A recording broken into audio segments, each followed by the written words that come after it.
मेरी ऐसी कोई इंटेंशन नहीं थी, तो इसी में वो काउंटर के अंदर एंटर हो गई है। उन्होंने ये कहा कि तुम्हें ज़्यादा हंसी आ रही है, फिर उन्होंने कहा कि मैं तुम्हें बताती हूँ कि कैसे हंसते हैं। थोड़ा इसके हवाले से बताए ना कि वो बच्चे मतलब मारा गया, मुझे बताएं इसके हवाले से थोड़ा बयान तो दे दे कि आपने उसको क्यों मारा। मैं भी यही कहता हूँ कि मेरे पाँव पकड़े और माफ़ी मांगे। जान से मारने की धमकियाँ दी गई, कहते हैं हमारे बड़े गुंडों के साथ ताल्लुकात है, अगर इस बच्चे को कोई नुकसान हुआ इसकी जिम्मेदारी ये होगी। यूसुफ मेरे साथ मौजूद है। गुज़िश्ता रात इस पर जो हमला किया गया 3 लड़कियों की जानिब से, अगर मेरा कैमरामैन आपको दिखा सके तो इसके चेहरे पे निशान है, इसकी गर्दन पर निशान है, नाखूनों पे, इसके गले पर निशान है, इसके यहाँ शदीद ज़ख्म है इसके चेहरे पर। ये क्या मारा इन्होंने? बोतल ओपनर था। बोतल ओपनर मारा है? वीडियो में देखा जा रहा है, वीडियो में नजर आ मारने रहा का है। स्टाइल। तो ऐसी बात क्या शुरू हुई जिस पे वो आप पे हमलावर हो गई? वो बस उन्हें गलतफहमी हुई है कि ये हमें हमारे ऊपर देख के हंस रहा है। हालांकि मेरी ऐसी कोई इंटेंशन नहीं थी, तो इसी में वो काउंटर के अंदर एंटर हो गई है। तो उन्होंने पहले, आप देख सकते हैं वीडियो में, हाथ उठाया, तो फिर मैंने अपने बचाव के लिए नहीं, जब उन्होंने पहली आपसे बात क्या की थी कि क्यों हंस रहे हो?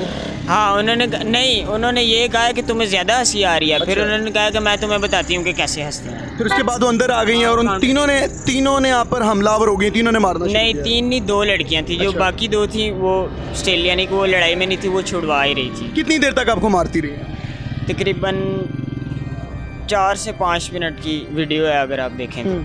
उसके बाद वहाँ पर जो मौजूद लोग थे, मैंने सुना है कि उनको भी गालियाँ देती रही हैं वो। हाँ, वहाँ पे एक कस्टमर था, वो इन्हें रोक रहा था कि ऐसा मत करो, तो ये तुम गलत कर रही हो, तो उन्हें भी इन्होंने गंदी माँ बहन की गालियाँ दी हैं। ऐसा नहीं कि वो चुप रहे, उन्होंने भी दी हैं, लेकिन इन्होंने भी दी हैं। अच्छा, उसके बाद गिर गए थे आप, बेहोशी की हालत में चले गए? नहीं, बिल्कुल मैं ठीक था, नॉर्मल। ठीक थे। हाँ। उसके बाद अच्छा पुलिस आई है, पुलिस आपको अरेस्ट करके ले गई? हाँ, उन्होंने कॉल की थी? उन्होंने कॉल की थी, तो वो हैरेसमेंट के केस में मुझे उठा के ले गए। अच्छा, जब यहाँ पर आए हो एसपी साहब के पास, जब आपको पेश किया गया, आपको और मुखालिफ पार्टी को, जब वो खवातीन यहाँ पर आई हैं, तो क्या बात तय हुई है? वो ये कह रहे थे कि पहले तो उन्होंने रिक्वेस्ट किया कि ये आपने हमारी वीडियो क्यों पोस्ट किया, हमने क्यों नहीं बयान किया आपके ख़िलाफ़। तो मैनेजर ने कहा कि वो हमारी पॉलिसी होती है। तो उन्होंने कहा कि ऐसे नहीं होता, अगर कोई आपकी सिस्टर की वीडियो बनी होती तो आप इस तरह पोस्ट करते। तो उन्होंने कहा जी नहीं। तो उन्होंने कहा कि अब आप चाहते क्या हो? तो मैनेजर कहता है कि जी अब ज़ाहिर बात है वो हमारे साथ है, हमारा फ़ैसला मुतफ़क़ा होना चाहिए। तो वो कहते हैं जी हम तो चाहते ही हैं कि सुलह हो जाए, लेकिन मैं ऐसा नहीं चाहता क्योंकि मेरे साथ गलत हुआ।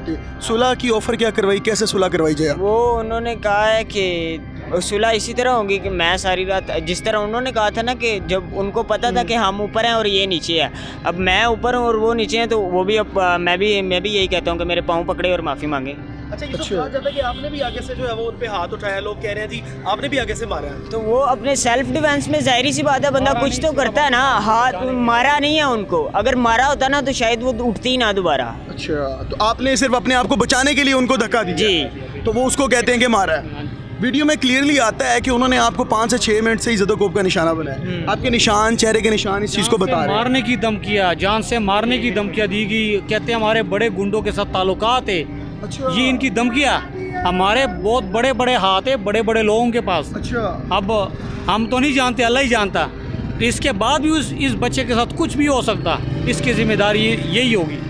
अगर इस बच्चे को कोई नुकसान हुआ इसकी जिम्मेदारी ये होगी। अगर वकील साहब, मेरा एक सवाल है यहाँ पे, अगर आपकी तरफ से हरासमेंट की भी गई थी तो क्या कानून नहीं था, पुलिस को बुलाया जाता, आपको मारना ज़रूरी था? हरासमेंट का सर केस ही नहीं लगता उसके ऊपर। अच्छा। वो तो जिसके पास भी लेके जाते हैं वो कहते हैं जज साहब के सामने गए हैं, उन्होंने वीडियो देखते साथ ही उन्होंने हमारा केस डिस्चार्ज कर यूसुफ हुकाम बाला से क्या कहना चाहोगे?